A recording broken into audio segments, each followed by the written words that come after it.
¿Cómo están, queridos amigos? Yo soy la doctora Bianca Fabiola Zambrana Barrancos, soy cirujano dentista, ortodoncista, odontopediatra y odontóloga prenatal y familiar. Desde este 12 de abril del 2024 festejamos a los más pequeños e iniciamos nuestra campaña de salud oral infantil. La campaña de salud oral infantil se llama Sonrisas Brillantes y Futuro Saludable.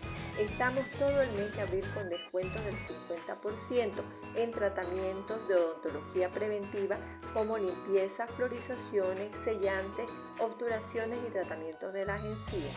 Nuestro objetivo es promover la salud bucodental en niños y niñas desde temprana edad y crearles hábitos saludables que los acompañen toda su vida.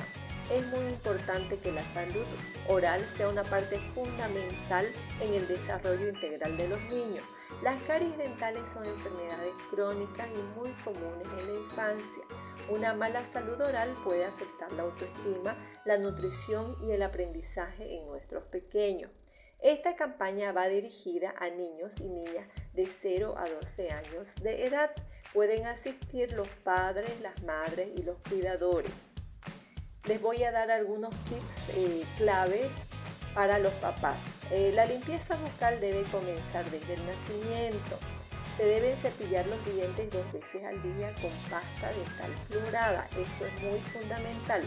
Se debe visitar al dentista al menos una vez al año.